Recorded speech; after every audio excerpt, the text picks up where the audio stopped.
Welcome to my channel guys. तो आज नतुन video पुनर्बार आपनालोকৰ আগত আহিলোঁ। तो आज गाँवते काजदह এখন আছে, ताते যাব ওলাইছোঁ। तो तात যাই দেখাম ধুনীয়া ধুনীয়া ছবি।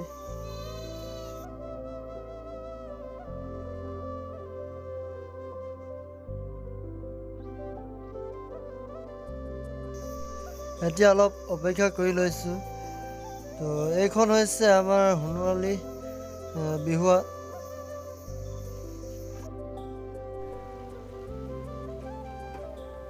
এইফালে দহা খাব যাম আমি। তাৰ পাছত এইফালৰ পৰা আহিব লগৰ দুজনমান, তাকে ৰখি আছোঁ। এতিয়ালৈকে আহি পোৱা নাই, তো পাবহি আৰু হৈছে। তো এয়া এবাৰ মোৰ অপেক্ষা অন্ত পৰিল, মোৰ লগৰকেইজন পালেহি।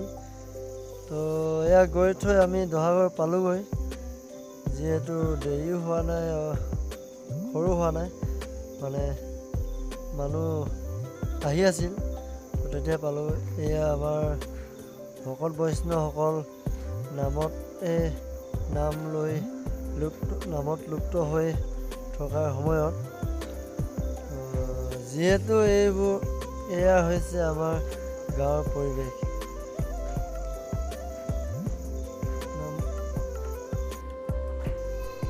যিহেতু আমি এইবিলাক গাঁৱৰ মানুহ, তো গাঁৱৰ এনেকুৱা আমেজ ল'বলৈ আমি সদায় আশাবাদী।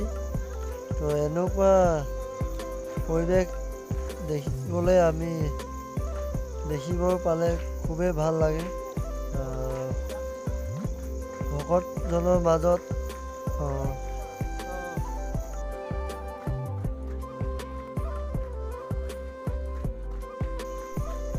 আমিবোৰে এনেকুৱা পৰিৱেশবোৰ পাৰ কৰি আছোঁ, যিহেতু আমাৰ আহিবলগীয়া নৱপ্ৰজন্মৰ এইবিলাক প্ৰতিচ্ছবি বা এনেদৰে ছবি